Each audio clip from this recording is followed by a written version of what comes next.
top 10 vintage muscle cars that can't be overlooked.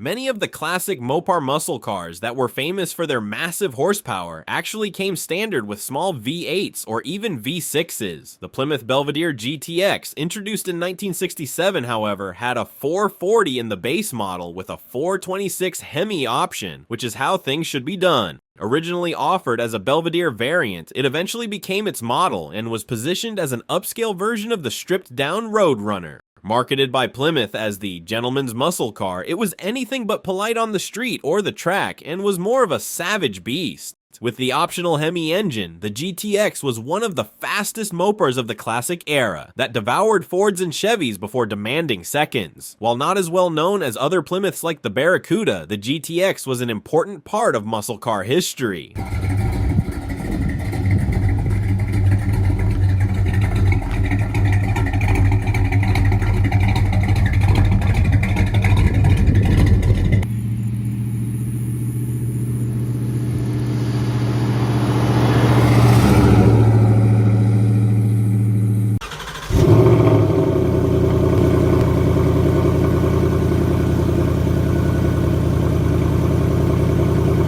Most people think of Mustangs as being Ford's performance contribution to the classic era of muscle cars, and probably also associate the Torino nameplate with the massive land yachts of Starsky and Hutch fame. The truth is, the Torino was a badass mid-sized street machine that ended up being Ford's platform for NASCAR racing. Hall of Fame racer David Pearson took home the 1968 NASCAR Cup Series championship behind the wheel of a 1968 Ford Torino, winning 16 races that season. He did it again in 1969, which may have triggered Richard Petty, a longtime Plymouth driver, to jump ship, if only briefly, to Ford. The 1968 Torino GT not only had a monster engine, but its beefy suspension made it one of the best handling muscle cars of the time.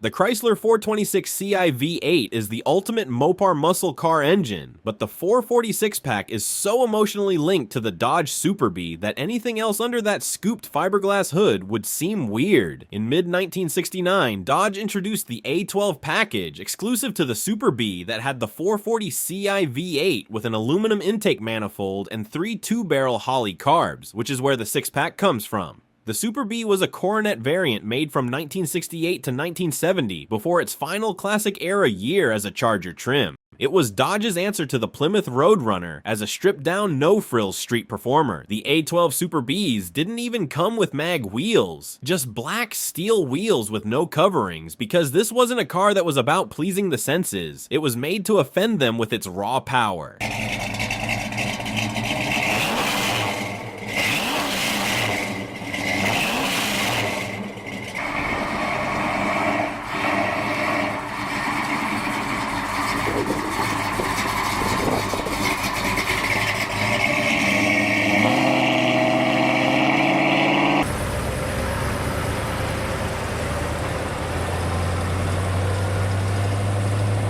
Despite making some killer performance rides in the late 1960s and early 1970s, Mercury never got a reputation as a major player in the muscle car game. The red-headed stepchild of the Ford family cranked out some impressively fast rides with their Comets and Cyclones, but was always overshadowed by their parent company. The 1969 Cyclone ranks as the all-time most underappreciated car in Mercury history. With a Ram air hood scoop and a 428 Cobra jet engine, the 1960 Cyclone CJ was capable of smoking just about anything Ford had to offer, including the Mustang Boss 302 and even the Mac one. It had an aggressive stance, plus plenty of chrome and stripes to make it one of the cooler looking rides under the blue oval umbrella. It, however, couldn't break out from the shadow of Ford, and only 2,175 were made in its single year of production.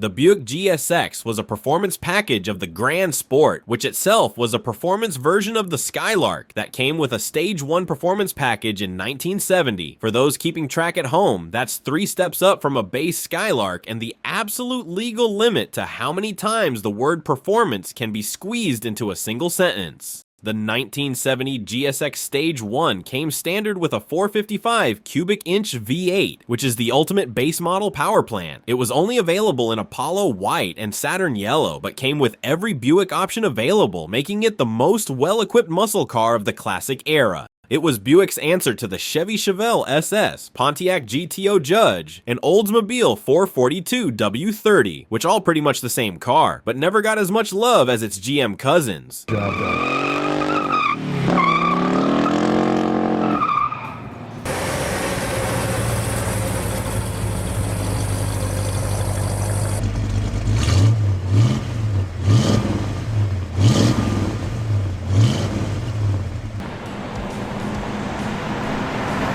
It seems weird that a car with a giant flying wing on the back and a cartoon Roadrunner bird on it would be overlooked, but the 1970 Plymouth Superbird was created in the shadow of the Dodge Charger Daytona. Designed to dominate NASCAR and sold to the public in limited numbers to meet homologation requirements, both the Daytona and the Superbird were so fast they got banned from the racing circuit. The Daytona came first in 1969, which is why it gets most of the attention, but it was the Superbird that crushed the competition in NASCAR. Richard Petty came back to drive for Plymouth specifically to get behind the wheel of the Superbird. As bizarre as it sounds now, the Superbird did not resonate with the public, and many of the 1,920 winged Plymouths ever built sat unsold on dealer lots for years.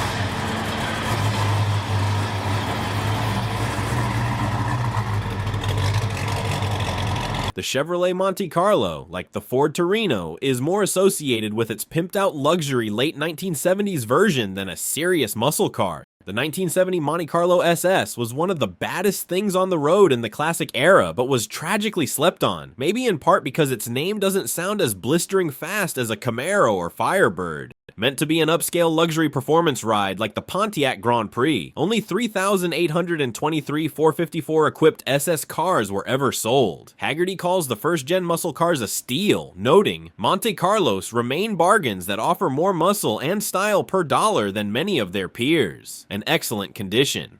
1970s Monte Carlo SS can be found for $34,100 versus a 1970 Chevelle SS 454, which goes for more than double that price.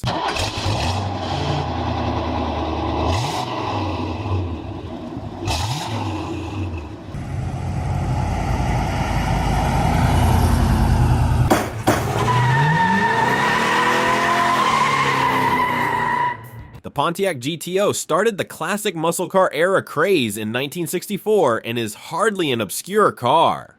Even the Judge trim is fairly well known outside of hardcore enthusiast circles, but the 1971 version makes the list because, despite its awesomeness, nobody bought it. The 1971 GTO Judge came with the 455 high-output engine and a killer graphics package, yet only 357 hardtops and 17 convertibles were ever sold. Sale figures were so bad that Pontiac stopped taking orders on them mid-year and discontinued the Judge trim altogether. The thing is, GTOs were never all that fast, mostly due to GM's infamous big engine ban on its mid-sized cars. In 1970, GM lifted that ban, and all of their brands started shoehorning 455S and 454S into their muscle cars. With the 1971 Judge, there was finally a street-worthy GTO, and nobody cared.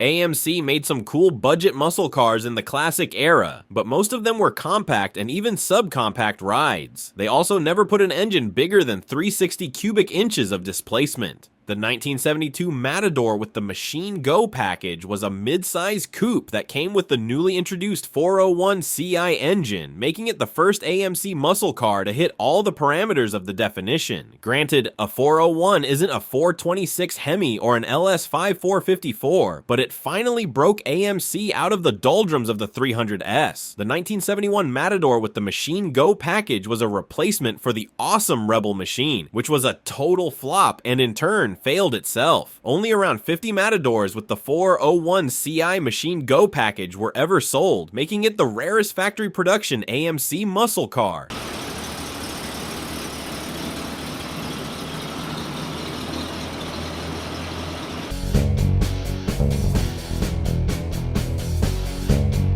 Mopars dominated the streets, tracks, and the entire classic era of muscle cars with 426 Hemis and 446 packs. But they made some cool rides with 340S, like the Plymouth AAR Cuda and the Challenger TA2. It was the Dodge Demon, however, that captured the title of the most kick-ass Mopar 340, as well as the most overlooked vintage muscle car. Yes, the Demon name has gained some recognition with the recent Challenger Demon 170 last call car, but the original was kind of an obscure dud. Technically, a Demon is a Dodge Dart, but in reality, it is a Plymouth Duster that bears no resemblance to any other Dart models of that year, or any other. Dodge was jealous of the Duster's success, so Chrysler gifted them with their version, which they originally wanted to call the Beaver. The Demon was introduced in 1971, but the 1972 version got the cool metal Demon fender badges and the single hood scoop. In 1972, Plymouth moved 330,393 Dusters, while only 8,700 Demon 340S were sold, making it a great rare collectible. So, we have shared with you top 10 vintage muscle cars that can't be overlooked. Hope they will be useful to you. Thank you for watching, and see you in the next video.